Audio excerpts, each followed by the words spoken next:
Hello everybody and welcome to this video, which is part 2 of my expanded universe of videos dealing with this broad topic of whether or not there is some association between being gender critical and being on the right of the spectrum, perhaps even far right or alt-right. And actually what I'm going to be doing for the first part of this series is looking at individuals who have been accused of being right-wing, or at least of not really being bona fide progressives. And obviously paired with that has been my broader video on why is it that you might see gender-critical personalities talking about right-wing ideas more, with the implication being that it's not because they're necessarily inclined towards the right and that they're not legitimate progressives or, broadly on the left. So considering that that's what I'm going to be doing, this video actually works perfectly in this specific part of this video, because this video is going to be going through, like I say, all of these gender-critical personalities and showing how they're actually connected to the alt-right. So I'm going to be going through and seeing whether or not these kind of connections being drawn are legitimate. So as you can see here, we have the virtual corkboard with the different threads being connected to show some kind of grand conspiracy. No peeking, you could look at it and try to work out what's being said, but we're not going to get into that right now. We're going to actually take it one by one. But the promise of this image is that this is going to be something, quite impressive, a real conspiracy, a real instance of look at how these people are connected. I mean, we have been told that, these individuals are connected. We've been told that the LGBT Alliance, for example, is funded by the right wing. It's a right-wing psyop, basically. These have been recurring criticisms.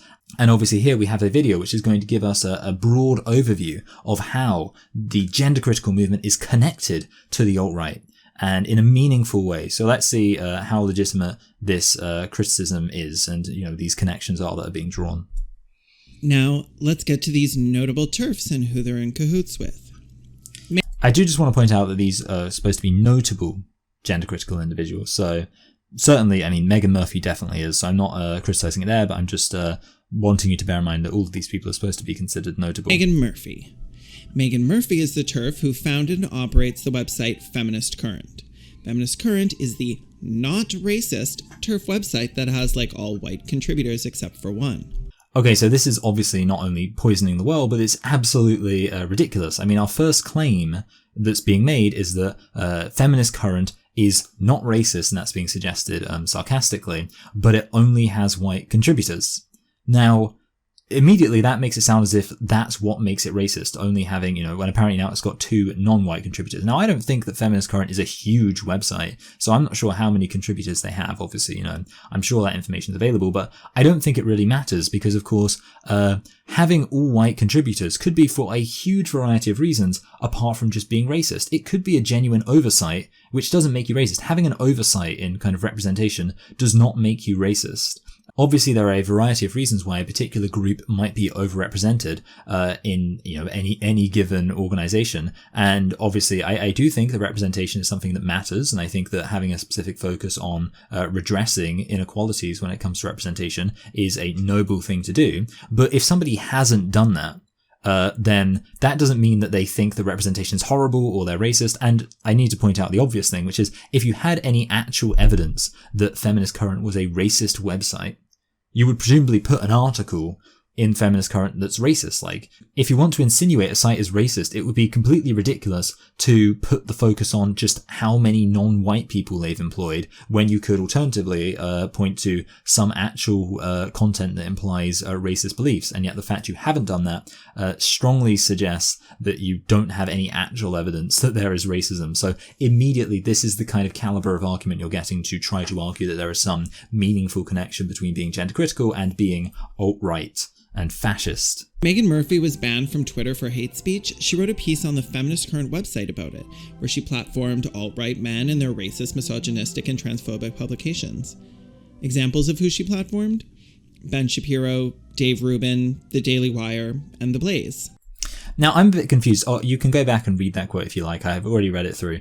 Basically, it's just saying that these men have been there and kind of mentioned how she was, basically censored, and they've been critical of that. Now, I'm not sure if that's supposed to constitute platforming. It seems so. Basically, this individual is saying Meghan Murphy platformed these people.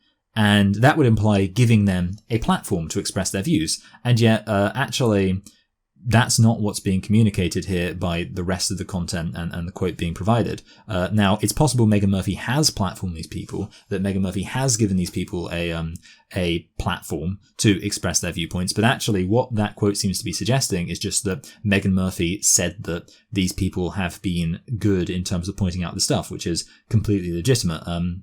You can't say that somebody is right-wing if they point out a nice thing that a right-wing person did. If I say, for example, that Nigel Farage, for example, he's a very right-wing personality in the UK. If I say, all of my friends and family forgot my birthday, but Nigel Farage, he followed me on Twitter. Turns out he follows me on Twitter. I didn't know that, but turns out he does. And he saw when my birthday was, and he sent me a birthday present. And I say, everyone forgot my birthday except Nigel Farage. He gave me a birthday present. You'll notice how it doesn't suggest that I'm right-wing if I'm just pointing out a nice thing that a right-wing person did. Similarly, it's not right-wing of Meghan Murphy to say that hardly anybody on the left, hardly anybody who claims to be progressive cared about her being silenced and censored on Twitter, but several right-wing individuals did care and did stand up for her. It's not right-wing to acknowledge nice things that right-wing people have done. That doesn't make you right-wing. Now, if Meghan Murphy actually platformed these people, well, in some sense, that's just karma. It's just turning one good turn deserves another. If these people have been defending Meghan Murphy's right to free speech, you can understand why Meghan Murphy. There is actually an idea in journalism called interview karma, which basically is a way of saying that if you are an academic of some sort or an authority of some sort who also likes to interview other authorities, then you in turn, if you are asked to be interviewed and give your opinion as an authority, should do so. And it's kind of a similar thing here, I imagine. If basically, if you find that you are being platformed, you have an issue with censorship and finding yourself not having a platform, well, one of the things you can do is actually be the change you want to see, actually offer platforms to people who you might not agree with. So actually, it completely makes sense if Meghan Murphy has not been been subject to censorship or anything like that she might respond by being like, you know what, I want to be the change that I want to see in the world. And obviously I should clarify, I'm not talking about karma in some kind of spiritual sense, I'm just talking about karma in the sense of somebody's done a nice thing for you, you do a nice thing for them. Again, doesn't make you right-wing, it's actually just quite basic decency. And you know what, if Nigel Farage gave me a present and when I said, you know what, I'd maybe get him a present for his birthday too, it doesn't mean I'm right-wing, doesn't mean I agree with any of UKIP's policies or their broader political philosophy. I no longer believe leftist positions are necessarily most right or most ethical. I no longer believe everyone on the right is wrong about everything. I do not believe all those on the right necessarily have ill intentions, and suspect that many, like those on the left, believe they are working towards a better world. Okay, so that is Meghan Murphy's quote. Now, there is obviously a response to it, but on the surface, this is a quite reasonable thing to say, and it does actually work with, and I would recommend, if you haven't watched this, watch my video talking about why it is that gender-critical people might express slightly more positions that could be considered associated with the right. And I think this is an example of that. I'm no longer, once you have become critical of some aspect of the progressive left, it's very likely that you're going to recognize that actually what makes an idea good or correct is not being associated with the progressive left, not being held to by those on the progressive left, not being a leftist position, but rather being a correct position, being a position that stands up to moral scrutiny. And that's basically what she's communicating there. And she's, of course, as a result of that saying, and it's also possible that there are some instances where people on the left might be wrong, people on the right might be correct, which is what she's communicating in the second thing. These are all reasonable things to say, and by no means suggest that Meghan Murphy is on the right herself. In fact, if you notice, it's sort of the opposite. Meghan Murphy, by saying all of these things, is implying that she's on the left. Right? Like the fact that she's clarifying, think about this for a minute. If you say, I don't think that everything people on the right says is wrong, wouldn't it be ridiculous to argue from that this person is actually on the right themselves or in some way associated with the alt-right? To say, that would be like if I said, you know what, I don't believe that Muslims are wrong about everything. It would be, there's a guy who criticizes Islam called David Wood, and he one time made a video, I think it was called 3 Things I Like About the Prophet Muhammad. And the video was basically him saying, you know what, Muhammad did some things that were good. One of the things he points towards is the fact that Muhammad outlawed the practice of female infanticide, which used to be a thing in ancient Arabian society. They would kill a baby if it was a girl. Muhammad outlawed that. So he says, you know what, this is a good thing. And he lists some other things that he also liked about Muhammad. Now, the thing you might notice there is it would be ridiculous from that to conclude that he is a Muslim. Because if he was a Muslim, he wouldn't need to make a video called 3 Things I Like About Muhammad. The whole point is he's saying, here are 3 things I like about Muhammad as somebody who is critical of Islam. In exactly the same way, Meghan Murphy is saying, here are some things that I think about the right in a positive sense. I think maybe they are right about stuff. I think maybe, think about this for a second. What a low bar this is. People on the right don't necessarily have ill intentions, and many, and notice this, suspect many believe they're working towards a better world. This is a very low bar. You're basically saying, you know what, I actually think some people on the right, I suspect maybe some people on the right don't have ill intentions, are actually doing what they're doing because they think that it's better. This is not something you would say if you were right-wing. A right-wing person would say, well, the right's correct. The right-wing person wouldn't be saying, sometimes people on the right actually do things because they think it's good for the world, and they're not doing it because they're evil. That's not a right-wing thing to say. It's a left-wing thing to say. It's basically just a left-wing person with a modicum of nuance. So let's see what the issue is apparently here. Okay, but they're not. And when presented evidence that proves that to them, they don't change their minds in pursuit of a better world. They just dig in deeper to the shitty world they want to create. So there you go. Basically, the argument is actually, no, there isn't a single right-wing person who actually wants the world to be better. All right-wing people are evil and have bad intentions, and they know that they do. So basically, I guess, yeah, maybe from that perspective, somebody being left-wing, but having, like I say, a modicum of nuance of recognizing, you know what, actually, these people do believe they're doing the right thing. That's considered evidence of an association to the right. So, no, Meghan, no. And then there's Julia Beck. See, I noticed, okay, so Meghan Murphy, prominent gender-critical person. What is the evidence we have of her association with the alt-right? She platformed Ben Shapiro and Dave Rubin. Apparently platformed again. I don't know if platform just means gave a little shout out of, hey, these people were nice to me, which isn't platforming. But assuming she platformed, well, she platformed these people as one good turn to another. She platformed these people because of a good thing they had done for her when she was in the specific situation of being censored. And it doesn't suggest any enthusiasm for the views of these individuals. And then, to prove that she doesn't have any enthusiasm for the views of these individuals, she then went on to say, I don't believe these people are necessarily evil, which, like I say, is not the kind of thing you would say if you were enthusiastic about their ideas. It's, I'm always kind of reminded of the idea of, I think it might be a Tom Scott who says this. It's like the idea of, sometimes what you say, even when it's positive, can be negative because of the, kind of restrictions of what you're saying. So if you write a reference for somebody, an academic reference for somebody, you say, this person consistently showed up to class on time. And it's within that context, sure, you're saying a positive thing, but the limitations of what you're saying, you're just saying, they showed up to class on time, shows you don't really think they're great. Similarly, if you say, not all right-wing people have ill intentions, and some of them think they're working towards a better world, or many of them think they're working towards a better world, that's not expressing enthusiasm for their beliefs, is it? It's saying, you know what?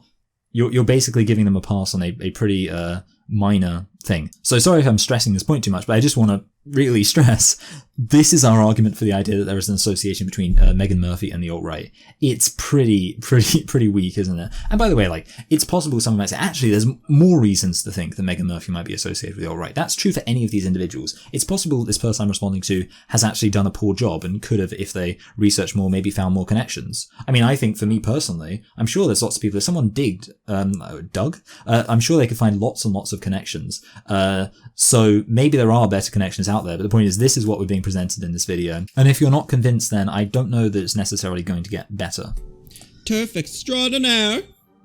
So just for the record, this is Julia Beck. Now it says TERF extraordinaire. I'm going to be honest. I don't really know Julia Beck. I had to look up that name. I went through just to make sure that to look up the names of these people. Because in some cases, I didn't know them. And I don't know Julia Beck. Now, admittedly, she's American. Maybe that's the thing. I've not seen, obviously I'm active in gender critical communities. I follow lots of gender critical people on Twitter. I've not seen Julia Beck mentioned. Maybe I've heard her mentioned in passing. But the reality is, and I'm not saying this to kind of disparage her, I'm sure she does a lot of great work for, women and lesbians and things like that. But I'm just saying, Meghan Murphy, I would say, is a prominent gender critical feminist. Julia Beck, I personally don't really know her that well, so I'm not sure if it's, accurate to call her a TERF extraordinaire. Beck says that if any man, any male person can call himself a woman or legally identify as female, then predatory men will do so in order to gain access to women's single-sex spaces.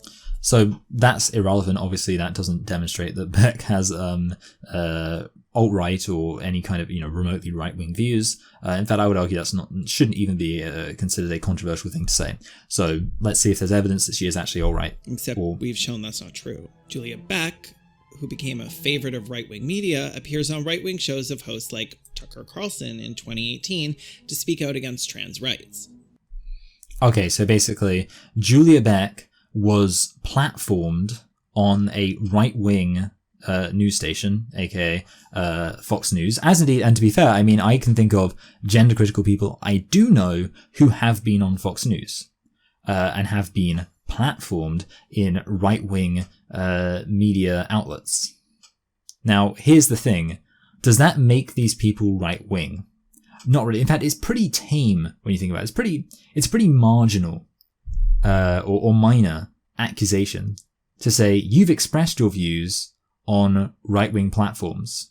The reality is, I should point out that right-wing news does sometimes function as actual news, and in that case, they would be interested in interviewing people with all sorts of different views, just as anybody else would. And I think for a lot of people, I do actually know right-wing people, and when they find out what I do and what I talk about, they say, oh, that's an interesting thing, and they're kind of interested in the fact that there are criticisms of gender identity extremism from a progressive standpoint. And there are certainly some right-wing people I know who principally know me for my Marxism and my enthusiasm for the ideas of, Marxist rhetoric and stuff like that. And then when they find out that I'm gender critical, their response is, oh, that's interesting, followed by a quite quick realization that actually it makes sense that if you're a Marxist, somebody who cares about material analysis of the world, of course you're going to care about the material reality of biological sex. But the point is that it's completely legitimate for right-wing people to find gender-critical ideas interesting and want to have them on their show. Now, I guess you therefore have to be arguing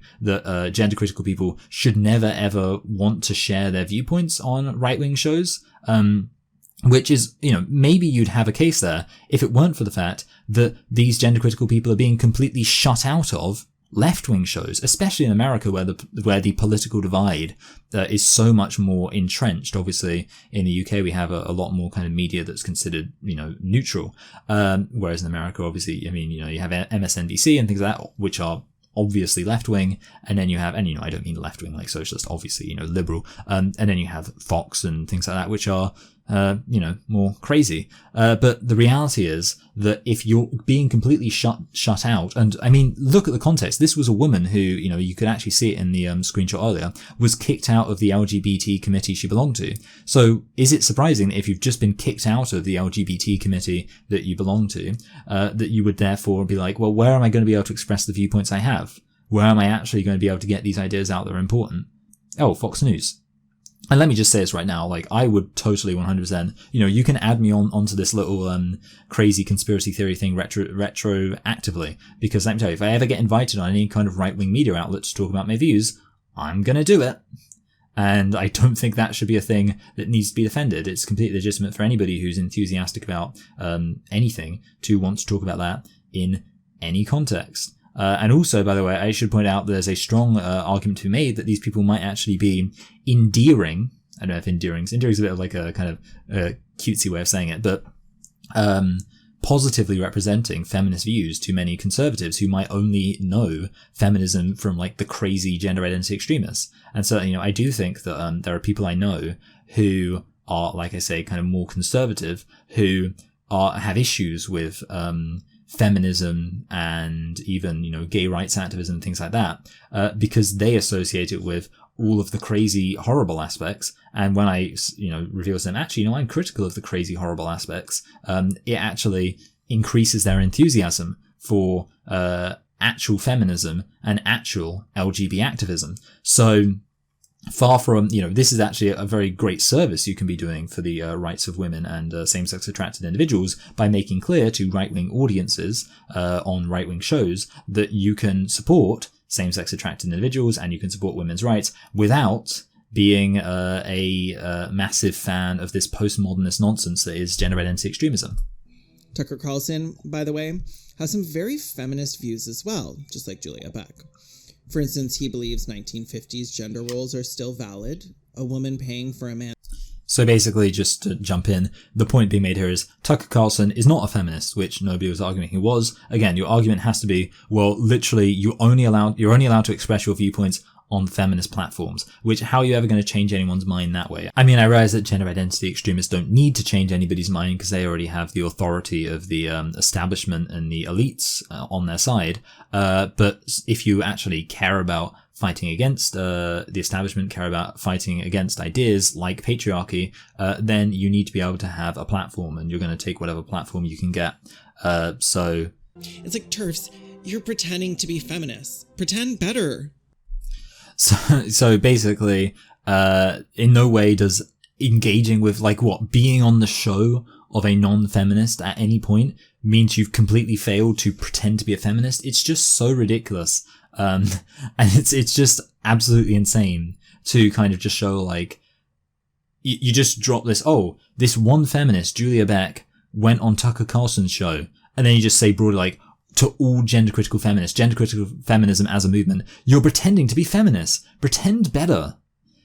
Yeah. Stop. Oh, I tell you what, when that one gender critical feminist that I've mentioned went on the show of that one right wing person I mentioned who's anti-feminist, that really just completely was a real mask off moment for the entire gender critical feminist movement. It's completely nonsense. It's like some misogynist says, women belong in the kitchen and rape victims should be publicly scrutinized. And this super feminist replies, as long as we agree on the definition of a woman, you seem all right by me, sir. No, that's not what anyone's saying. No person, did Julia Beck say that Tucker Carlson seems all right by her? If that's the quote, then I would like to see it. I would like to see a quote, and I've mentioned this before. I'm aware of gender critical feminists who have expressed enthusiasm for Ben Shapiro, Dave Rubin, heck, maybe Tucker Carlson in the exact moments when these people have been being correct. I'm not aware of any gender critical feminist who appears to have become meaningfully a fan of Ben Shapiro or Tucker Carlson or Dave Rubin. If what you claim is happening is actually happening, you would expect to see instances of gender critical feminists becoming fans of these right-wing personalities or, enthusiasts for these right-wing personalities outside of specifically this one area where they might agree, right? You realize all you're showing is that these people agree on the areas they agree. You would have to show, for example, that Julia Beck went on Tucker Carlson's show to talk about gender identity, an area where they both agree, and then later on went on to talk about how global warming is a hoax or something like that. You'd have to show one example of these gender critical feminists actually seeming to, be enthusiastic for other right-wing positions. Otherwise, you're just showing, this area where they agree and we know they agree, turns out they'll talk about that together in agreement. Doesn't really prove much.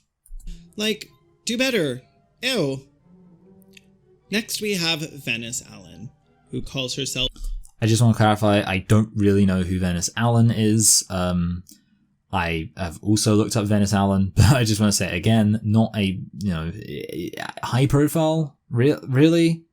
I guess, maybe? I personally, I haven't seen Venice. There was an LG, there have been conferences, there have been, tweets, beefs, things like that. I've never seen anybody mention Venice Allan, so. Dr. Radfem. Cringe. After being suspended from the Labour Party for transphobia, she dismissed pro-choice campaigners by... Guys, okay, one thing. Notice how this is already starting with after the left-wing organisation she belonged to kicked her out.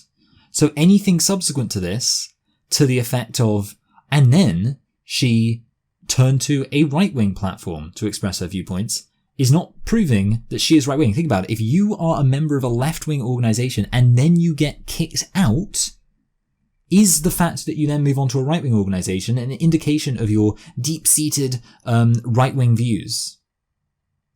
I don't really think that's likely.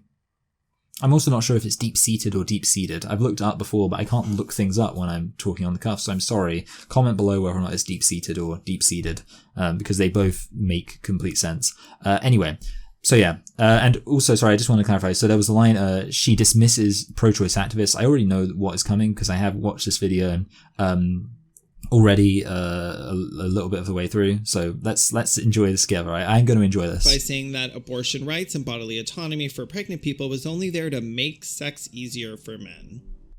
Okay, so notice what this individual, Dr. Radfem, actually says. A man arrives to tell us that the only decent feminism we should campaign about is to make careless sex easier for him.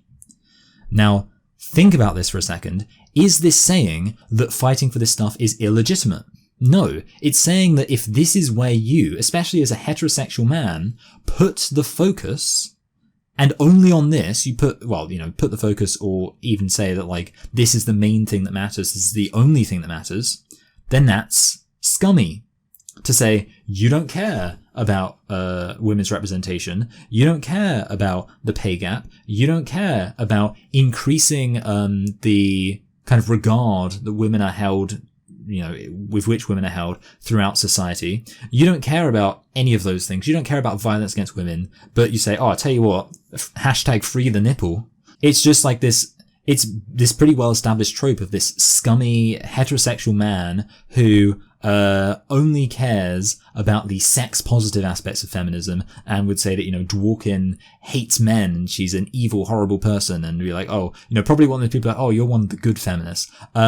Basically, it's completely legitimate for Dr. Radfem to say, to suggest this guy might be that kind of feminist, and basically say, hey, if your feminism as a man, if your feminism means that you're just going to focus on women, just women being able to have sex, that's your feminism. My feminism, women should be able to have sex. Women should be able to just have sex with whomever, and women should, if they get pregnant, they should be able to abort the child so that nobody has to worry or have any responsibility for that. Ultimately, of course, fighting for these things is important. That's why feminists, especially gender-critical feminists, maybe not especially gender-critical feminists, but definitely gender-critical feminists, fight for these things.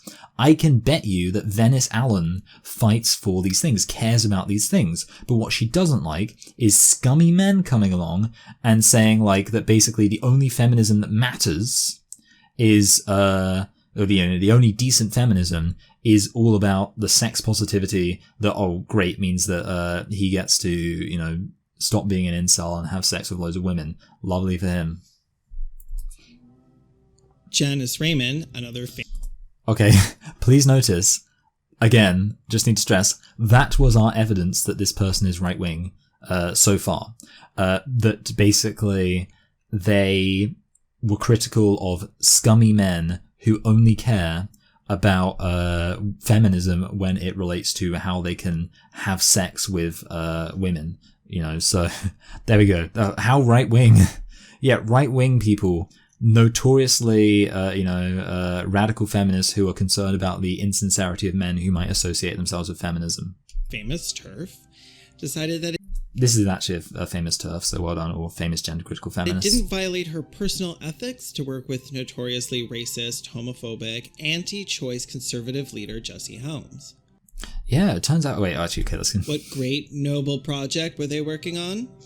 Well, denying health coverage to trans people, of course. Oh, geez, so what do you know? Another example of a gender-critical person working with a right-wing person on what? The one specific area where they might happen to agree, relating to gender identity. Did they work together on any kind of conservative beliefs that this right-wing person might have had? Did Janice Raymond work with him on fighting against gay rights, fighting against feminism, fighting for other conservative values? No, turns out Janice Raymond, seemingly, if she had worked with him on these other right-wing things, then I would assume that there would be some evidence of that. So it turns out Janice Raymond only worked with him on that one specific area where they agreed. So maybe it's not actually that... Could it be that it's not that gender-critical feminists have any particular affinity for the alt-right, or any particular enthusiasm for right-wing ideas, and that actually they literally only work with right-wing people on that one specific area where they agree? Or, the other areas, but basically that it seems as if the guiding principle of gender-critical feminists isn't conservatism, but rather radical feminism. So they might work with conservatives, for example, in opposing pornography, but are they doing that because they're conservatives? Well, Are there any areas where they agree with conservatives except for within the context of radical feminism? No. So, just completely ridiculous. You refuted yourself. You're like, this Janice Raymond, guess what? She worked with this right-wing person. Oh, what did she work with him on? Advancing the case of radical feminism. Oh, okay. That makes sense. Posie Parker, one of the more publicly vile TERFs, has... Okay, so we got Posie Parker, who I just want to say, very prominent. Posie Parker, probably the radical feminist or gender-critical feminist, who, by the way, I mean, not really a radical feminist, gender-critical feminist who I've seen criticized the most for by other gender-critical feminists who've basically said, she's not that, well, I don't want to get into it, but basically, I know that more than any other person on this list, Posie Parker has been criticized for not really being a feminist. Definitely gender critical, but not really gender critical feminist. So just wanted to throw it out there. I think Posie Parker is a controversial figure within gender critical feminism. Of course, why wouldn't a real feminist agree to go on a show with a man accused of and allegedly fired for luring and attempting to impregnate an underage girl of color who was disabled? Why wouldn't a feminist go on a show with a man who has 7 sexual assault allegations against him? Okay, so something I want to point out. You may notice there is a ribbon going up to Venice Allan. Now, here's the thing. That never gets addressed. So I'm not sure if this information is being left unspoken, or which to me would seem strange. Like, if you've got evidence that also Venice Allan has been on this guy's show, then that would seem like a thing at least worth mentioning. So it almost makes it seem as if actually that, little ribbon going up to Venice Allan is just kind of a lie, and it's just there so people think there's more of a connection than there is. Because if you notice, actually, the only other connections are to just people who are right-wing. So basically you have Posie Parker, who is, gender critical, connected to a racist who also is connected to other racists. Now, here's the thing. This obviously is something which I think you could criticize. Now, I should say that I have engaged with white nationalists, so I'm not saying it's completely indefensible. I think actually there's a variety of reasons why somebody might have ended up engaging with white nationalists, and these are the kind of things which I've been covering in the other video, talking about why gender critical people might have some interest in right-wing ideas. However, for now, I'm just going to point out that, okay, let's say this is the most legitimate criticism so far. This gender critical person has literally been on, an 80-minute show with this white nationalist. I mean, that's pretty bad, isn't it? Parker was even kicked out of a TERF organization for being too open with her racism.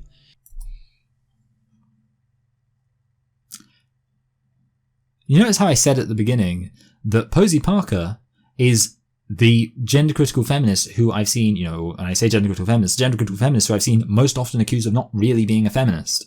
The gender critical individual who I would say I see the most criticism of all the high profile gender critical individuals, she is probably the one who's most on kind of the outskirts with regards to people being highly critical of her and not really a massive fan of a lot of what she says. And as if to prove the point, she was kicked out of a gender critical organization. So just think about this for a second. Literally, here's the issue, okay?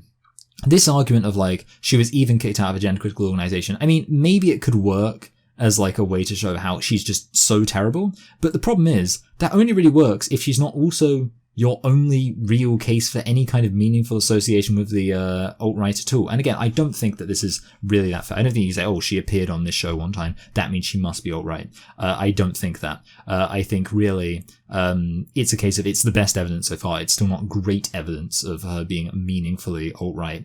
However, the point being, even accepting that, you've just said, and also she was kicked out of a gender-critical organization. So literally, you've just divorced your best evidence for this idea that there's an association. You've just completely debunked it yourself by pointing out that that your best evidence actually isn't that associated with the mainstream of gender critical feminism. So, whoops. It's just, I mean, I don't know what to do about how ridiculous this is, but yeah, I will continue. When even the bigots can't deal with your bigotry, you need to work some out. Here's the thing, yeah. You'll notice how, that was a really intense, censoring sound, by the way. Yeah. That's the thing. Like, basically, it sounds like a good argument. Oh, even the bigoted gender-critical feminists don't agree with you, but it's like, actually, seeing as this is actually the closest you've got to showing meaningful bigotry from gender-critical feminists, or, aside from obviously the standard thing of just say, well, if you disagree with somebody's trans identity, it's automatically bigoted. Ignoring that, this is the closest you've got to showing any evidence of actual kind of broader bigotry, and even it's just she spoke to somebody who was bigoted. Ultimately, it's just not a particularly convincing argument, and by that I mean it literally self-destructs. Here's my best example of a gender-critical feminist who's associated with the alt-right. Oh, and by the way, she's been kicked out of a gender-critical organisation, which speaks to the fact that actually it's the case of the more peripheral you get in the gender-critical movement, sure, the more likely you are to find people who do have an association with the right. And I don't deny that. Of course, there are going to be gender-critical feminists on the periphery who, will be associated to varying degrees with some right-wing views, because I think gender-critical ideas make sense. So, of course, they're going to be as attractive to right-wing individuals, people with varying degrees of, right-wing, enthusiasm for right-wing ideas. But the point is, you look at the core of the gender-critical movement, you look at, for example, Meghan Murphy, your evidence was, oh, she said that Ben Shapiro did something nice for her. It just doesn't work, does it? But still, even after all that, TERF support her. Because let's be real, TERF ideology is overwhelmingly white and colonial, and the only thing they care about is excluding trans women. First of all, like I say, gender-critical feminists, some support her. I would imagine that the amount that support her is probably proportional to the amount that kind of are aware of some of the reasons why they might not want to support her. Ultimately, not every gender-critical person is going to know exactly all the reasons why other gender-critical feminists might not support her.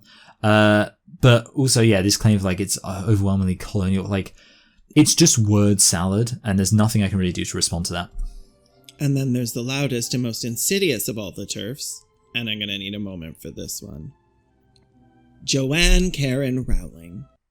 There we go, guys. We're going to get our evidence that Joanne Karen Rowling, I think it's Rowling, not Rowling, J.K. Rowling is actually heavily associated with the right wing. Okay, so this is it. I mean, this would be a huge one, right? Like, to show J.K. Rowling is a right-wing, alt-right, reactionary, big, like this would be a very big thing, because obviously J.K. Rowling, I mean, she's, one of the big things about her is that she's viewed as progressive. She's viewed as having been authentically progressive in the past, and therefore you could reasonably expect that she wouldn't have, massive association with the right wing. So this would be quite a problem for people who want to argue that the gender critical movement doesn't really have much of an association with the alt-right. If J.K. Rowling has come out, supported the alt-right, and why am I even I'm doing all this? Okay, let's actually look at the evidence, because I'm building it all up. We know there's nothing here. Rowling, also known as J.K. Rowling. Sometimes she goes by the pen name Robert Galbraith, which is also the name of the cuck who invented conversion therapy. Okay, and we know that's not where J.K. Rowling got the name from. We know where the name Robert Galbraith comes from. J.K. Rowling has spoken before about where the name Robert Galbraith comes from.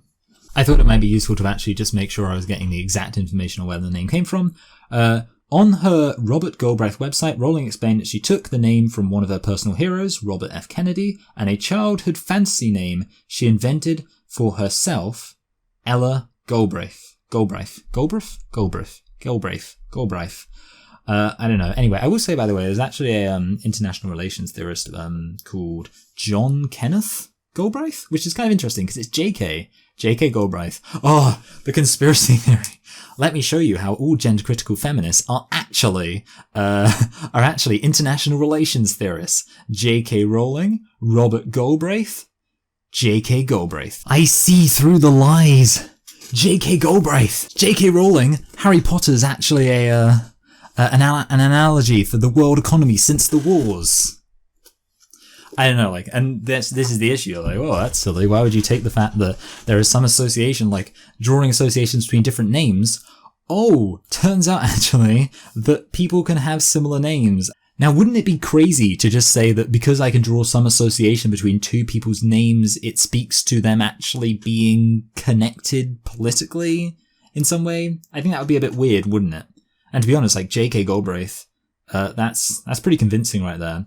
But the reality is, of course, that you've got to think about the logic here. So J.K. Rowling has never expressed enthusiasm for conversion therapy for same-sex attracted individuals. But apparently, years ago, possibly even decades ago, I don't really know the timeline, when she decided to start writing crime novels and wanted to kind of not have it be associated with the J.K. Rowling label, which obviously is all about Harry Potter. So she came up with this name, Robert Galbraith, and apparently she did that because she was like, oh, actually, I'm going to express my support for this person who invented conversion therapy for same-sex attracted individuals, even though I don't support conversion therapy for same-sex attracted individuals, and I'm never going to express public support for it, but I'm going to pick this name, like, sneakily? It just, like, I would love somebody who actually thinks that, like, the fact that there is a advocate for same-sex, or conversion therapy in general, that there is an advocate for conversion therapy called Robert Galbraith, who thinks this is actually, like, a reason to be suspicious or to damn J.K. Rowling. I would love them to explain the logic of this. What's the end game? Which seems like a weird coincidence before you take into consideration that Joanne recently liked a tweet in support of allowing conversion therapy for LGBTQ+ people.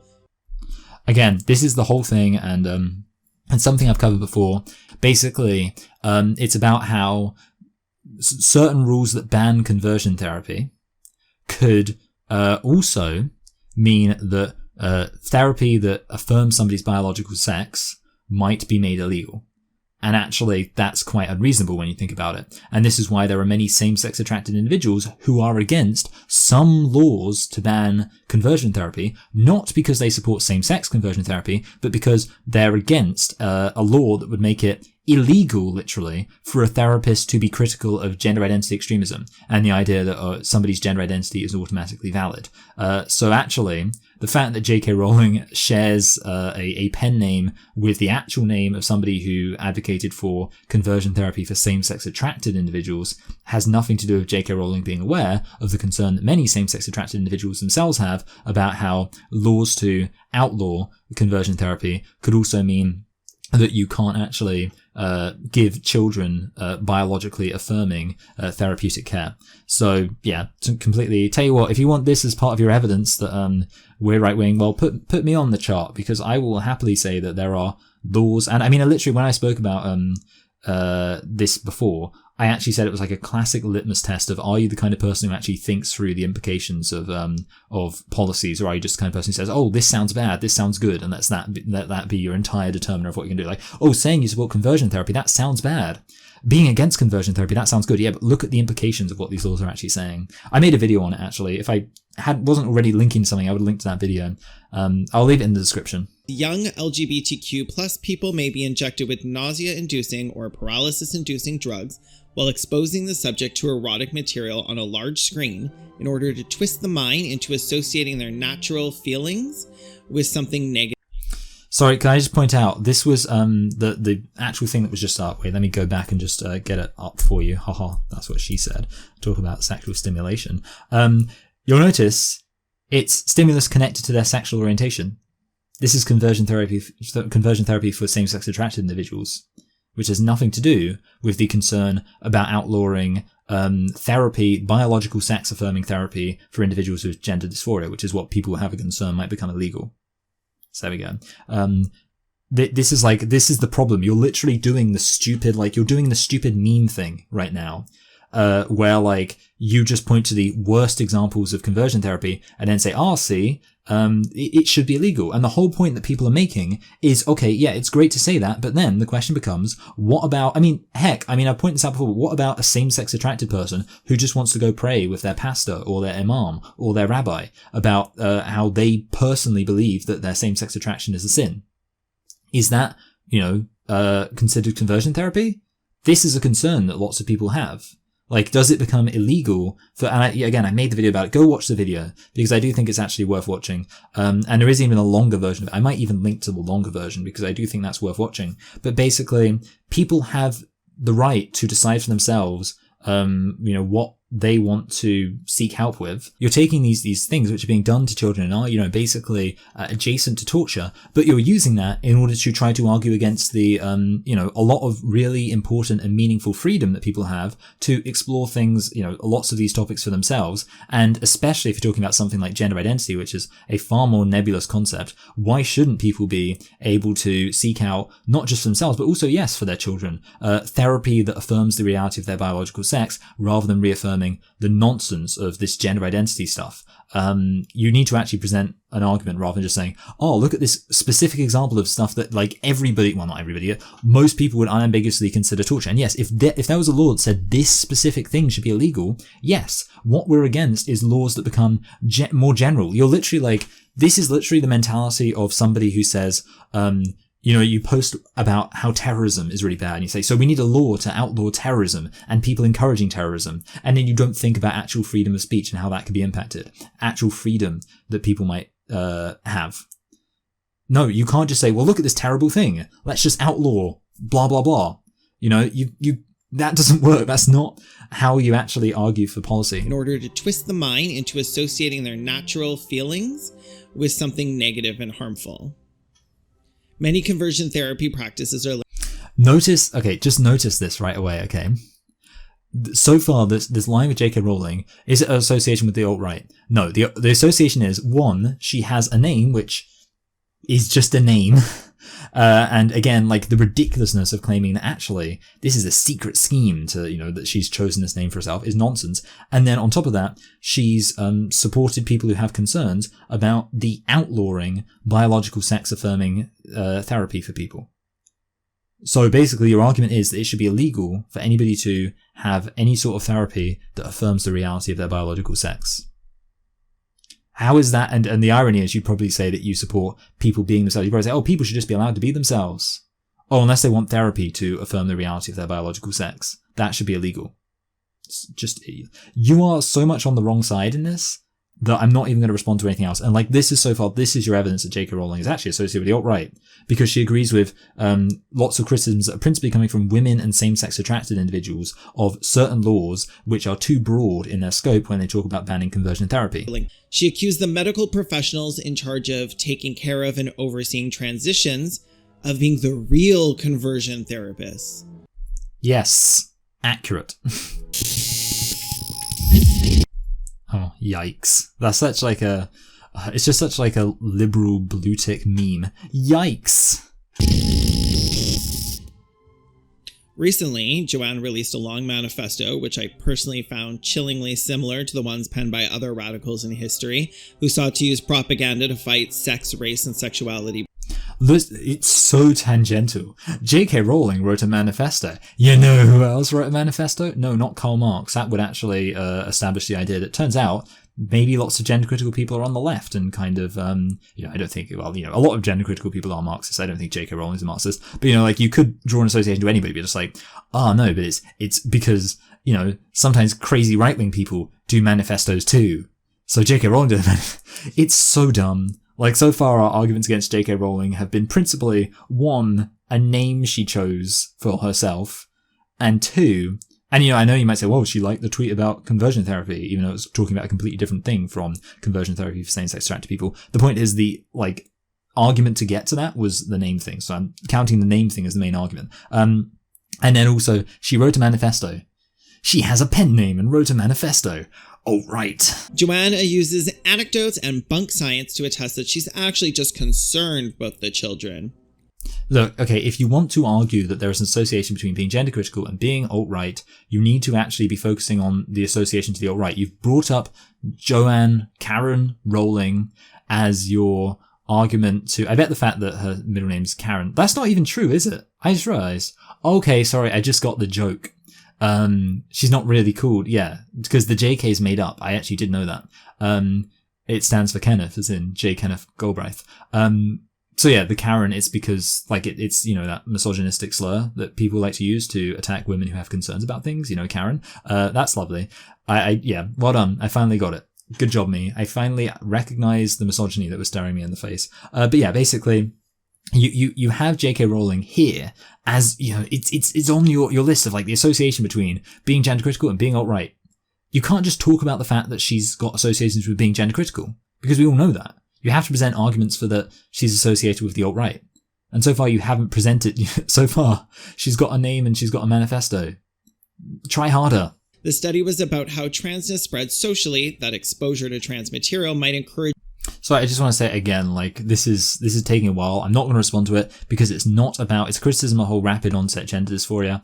I'm not going to talk about it, but I do want to stress the fact, and also, by the way, sorry, I've already spoken about this with regards to Vorsh. Again, I will leave that in the comments below. But it's a specific, I mean, I guess I'll give the argument really quickly. Basically, J.K. Rowling never even expressed support for this article. She just expressed concern about the fact that Lisa Lippman, who wrote it, was immediately dogpiled for even suggesting the idea. So there you go. But I just want to stress again, she's not even trying to argue an association to the alt-right here. So her resume is basically, I'm a white woman who was poor once.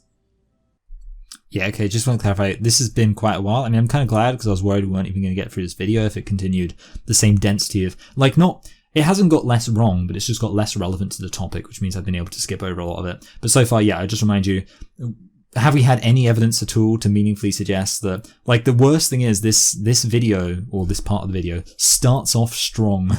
It starts off with maybe some of the best arguments, and now we've got to, like, and notice now we've got to the people who are much more prominent, much more central, much more recognizable in the gender critical movement, like J.K. Rowling. And J.K. Rowling, is she recognizable, or like, is she prominent? Is she central? I guess you can make an argument. She's not like a massive activist for it. She's not a massive theorist. But she's obviously somebody who is very central in terms of visibility. And you've got to her. It would be really valuable for your case if you could show there was an association between her and the alt-right. You haven't been able to do it. You could have just You could have just taken your millions and fucked off. But no. Be silent, woman. Now for her connections. Thankfully, Joanne has only been out as a TERF for a few months, so she hasn't yet donned a white hood in her fight against children getting healthcare and women going notice this, like, she's only been out for a few months, so she hasn't yet established all of the radical, like, extreme alt-right connections that I've demonstrated. Oh yeah, I'm sure if she had been out for a while, she would have said something nice about Ben Shapiro once. Oh man, then you'd have her. Goodness me. Although, we do have her supporting praise of Graham Linehan, who was banned from Twitter after years of harassing women, feminists, and trans people. Again, very feminist of her. Notice how... Okay, I don't know. Okay, so let's get this here. I don't know. No, okay, I'll point this out right now, because I know it's coming. There is not going to be any evidence even attempted to show that Graham Linehan is right-wing. So basically, you've got J.K. Rowling is right-wing. You've got two pieces of rubbish evidence, an admission that there's not really any evidence that she's associated with the right wing, followed by, but you do have her association with Graham Linehan, and then no evidence to suggest that Graham Linehan has any association with the right wing. Indeed, actually, as I'm going to cover in another video, Graham Linehan is a bona fide progressive, so lovely. But mostly, he's known for getting completely forkin' wrecked by an internet gamer named Notice how this has nothing to do with him being right-wing, and there's not even any attempt to show it. Donkey Kong, who streamed himself playing the video game H Bomber Guy for 57 hours to raise $347,000 for that same charity. Whereas Graham is currently... Tell you what, like, there is nothing more, like, white male than thinking that, like, peak activism is playing a video game. Goodness me. He has also attacked feminists, including award-winning journalist Mona El-Tahawi, for being trans-supportive. Mona is a bisexual Egyptian-American woman who has literally had her arms broken in defense of women's rights, and Graham told her that she's bending the knee to men for supporting trans women. He also, for some reason, was under the impression that women... Notice how minor that was. Like, he's been horrible to this feminist woman. He just pointed out, like, actually a pretty obvious thing. Like, that basically...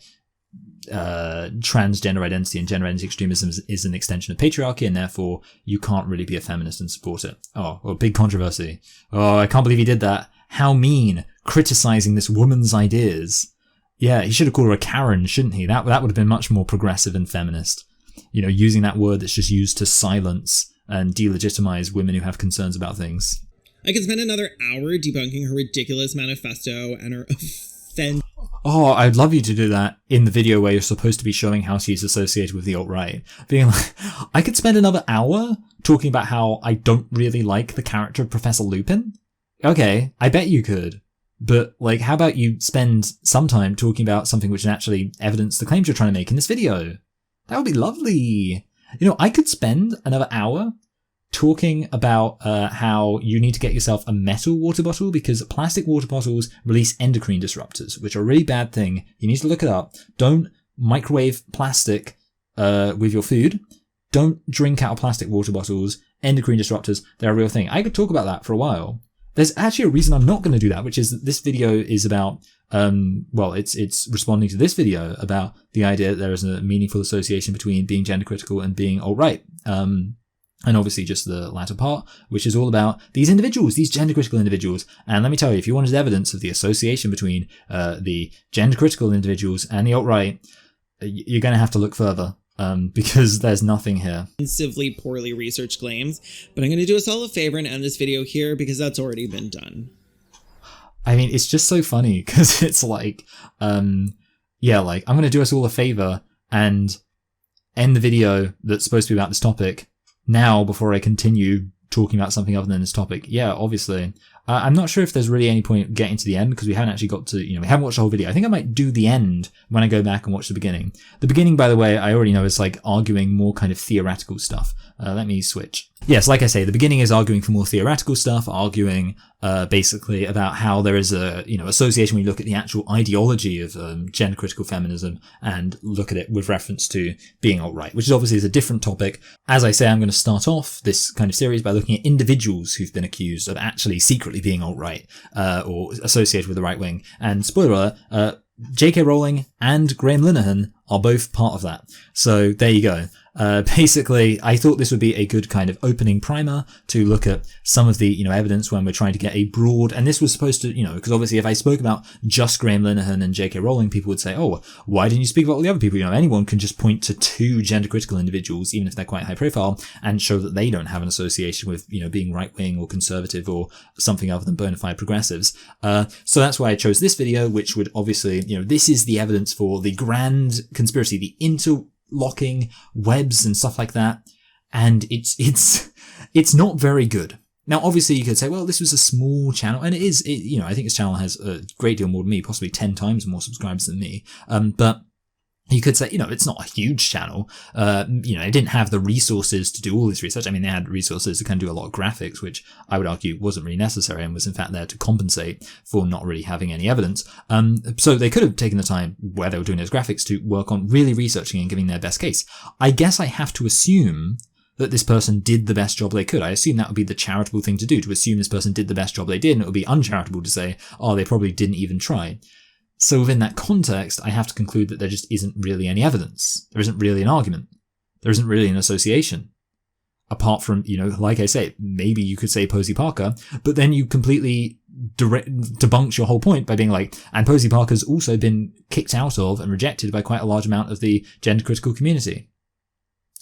Okay, fine. Anyway, it's kind of just difficult to end a video when it's just been a matter of just responding to such an obviously, I can't even feel like I've accomplished anything. Well done. I refuted the most easily to refute argument ever. But I do actually need to go work on dinner. I've done my whole light thing. This video, I'm recording it later than I was intending to. So I'll just say, please do like, share, and subscribe. Let me know what you think in the comments below.